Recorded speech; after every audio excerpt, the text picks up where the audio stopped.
Fifth edition है India science fest का, और पहला एडिशन भी पुणे में हुआ था 2020 जनवरी में। जैसे कि सुब्रा कह रहे थे, हमारा मिशन ये है कि जो यंग एडल्ट्स है, जो यूथ है हमारी कंट्री का, वो क्यूरियस हों साइंस एंड टेक्नोलॉजी के बारे में, और जानना चाहें एआई के बारे में, साइंटिस्ट क्या करते हैं। अगर आप आज किसी बच्चे से पूछेंगे, जैसे सुब्रा कह रहे थे, मैं रिपीट भी कर रहा हूँ क्योंकि मैं हिंदी में बोल रहा हूँ, तो कि आप इंडियन साइंटिस्ट, लिविंग साइंटिस्ट का नाम बताएं तो वो नहीं बता पाते, और स्पोर्ट्स स्टार का बता देते हैं, इंडस्ट्रियलिस्ट का बता देते हैं, एंटरप्रेन्योर का बता देते हैं।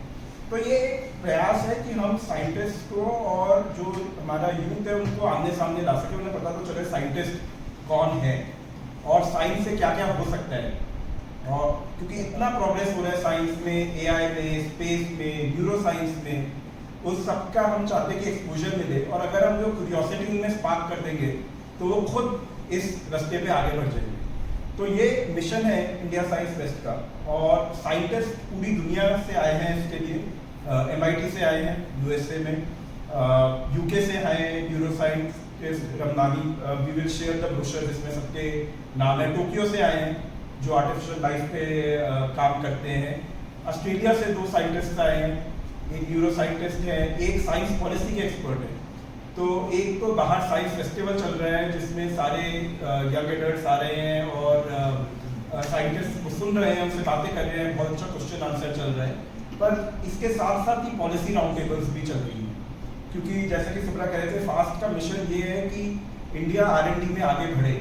अगर आज आप देखें, विश्व में पहले और दूसरे नंबर पे साइंस एंड टेक्नोलॉजी में US और चाइना आते हैं। क्या हम पहले 3 नंबर पे आ सकते हैं विश्व पे?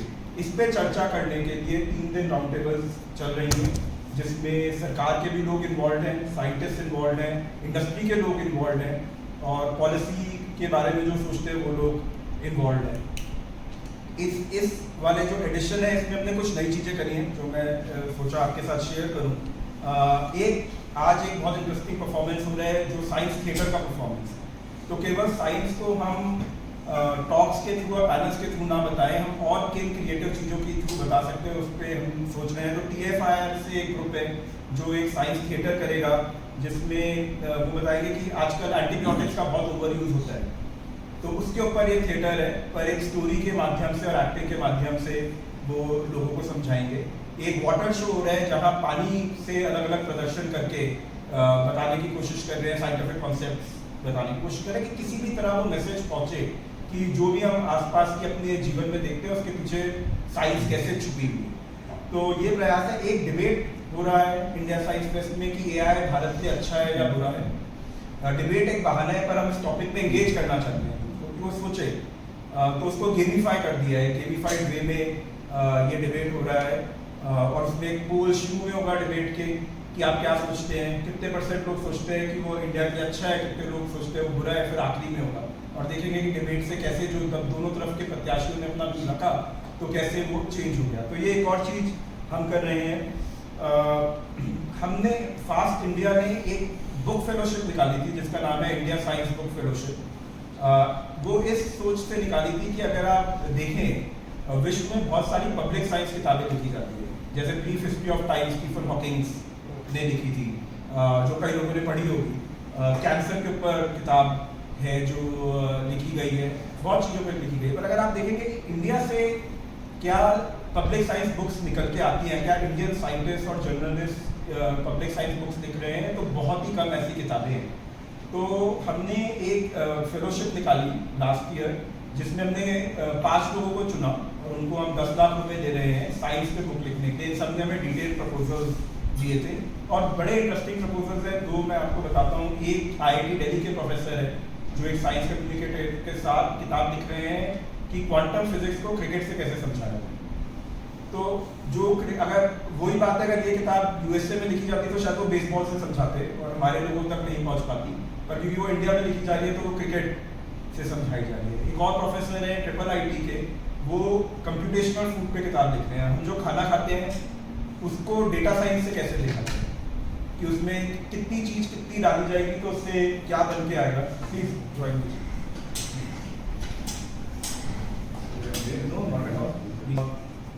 तो इस प्रकार की किताबें को हमने फंड किया है और वो भी ISF का हिस्सा बन गए हैं। वो इन बुक्स के बारे में एक पैनल में डिस्कस करेंगे। उनके लिए भी एक अलग वर्कशॉप हो रही है उनको हेल्प करने के लिए कि पॉपुलर साइंस बुक कैसे लिखी जाती है। आप सब मीडिया से हैं तो आप समझते होंगे कि आम आदमी को एक डिफिकल्ट कॉन्सेप्ट समझाना it's not a easy job, right, आसान नहीं होता। तो वही हम उनके साथ प्रयास कर रहे हैं कि क्वांटम फिजिक्स जैसी मुश्किल चीज़ें, डेटा साइंस जैसी मुश्किल चीज़ें, हम उनकी हेल्प कर सकें कि ऐसी किताबें लिखी जाए जो स्पेशलिस्ट के लिए ना हो, सबके लिए हो। एक और बहुत इंटरेस्टिंग चीज हम कल कर रहे हैं, कल शाम को एक शो कर रहे हैं जिसका नाम है bounce show, best of unbounded science in India. इसको रणविजय होस्ट कर रहे हैं, रणविजय जिन्होंने शार्क टैंक का भी पहला सीजन होस्ट किया था। और इसमें यह है कि इंडिया में बहुत अच्छी अच्छी चीज़ें होती हैं साइंस के अराउंड। लोग बहुत अच्छी अच्छी थीसिस लिखते हैं, लोग बहुत अच्छी साइंस फिक्शन लिखते हैं। हमने एक फोटोग्राफी कॉम्पिटिशन रन करते हैं तो हमारे पास बहुत अच्छी फोटोग्राफ्स आती हैं साइंस से रिलेटेड, पर ये लोगों तक पहुंचती नहीं कि वो ये जो अच्छा काम हो रहा है। तो बाउंस का मिशन ये है कि हम ये सब जो चीज़ें, जैसे इंडिया गॉट टैलेंट है, वो इन सब चीज़ों को बाहर लेके आया जिससे और लोग प्रोत्साहित हुए, उन्हें रोल मॉडल्स दिखे। तो बाउंस शो का यही मकसद है कि इन सब चीज़ों को एक शो के रूप में हम लोगों के सामने ला सकें। They get excited about it, वो देखें कि PhD स्टूडेंट्स क्या काम करते हैं, वो देखें साइंस फिक्शन कैसे लिखी जाती है, किस तरह की साइंस फोटोग्राफ्स का रियल एम ये है कि फोटोग्राफ से क्यूरियोसिटी जगे कि किस तरह की साइंस करी जाती है। होपफुली लॉन्ग टर्म में शार्क टैंक की तरह बन सकता है। तो ये एक शुरुआत है और इसलिए हम रणविजय को लाए कि इसमें एक फन एलिमेंट जोड़ा जा सके। ऐसा है कि आज अगर देखें पिछले 10-15 साल में एक नई उमंग आई है।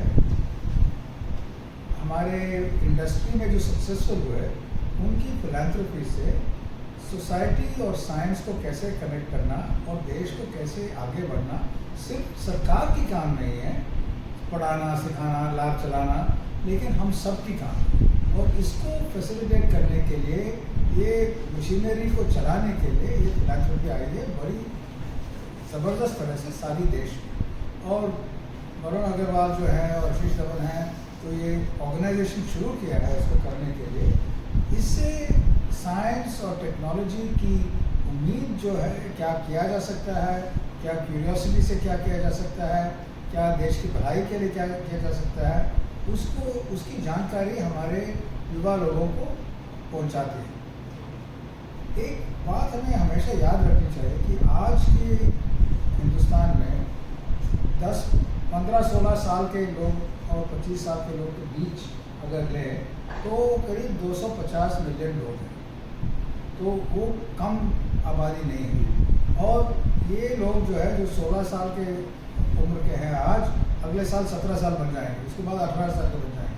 तो उनकी जो उम्मीद एस्पिरेशंस है, जो कंट्रीब्यूट कर सकते हैं, उसके बारे में अगर हम अभी नहीं एड्रेस करते तो वो ना सिर्फ देश के लिए अच्छा नहीं होगा लेकिन सारी दुनिया के लिए अच्छा। आखिरी बात यह है, अगर आप देखें जो स्पेस में काम करते हैं या कंप्यूटर साइंस में या बायोटेक में काम करते हैं, ये सब जॉब अपॉर्चुनिटीज़ जो है ना सिर्फ शहर में रहने वाले या अमीर लोगों के बच्चे के लिए नहीं होने चाहिए, सबके लिए होने चाहिए।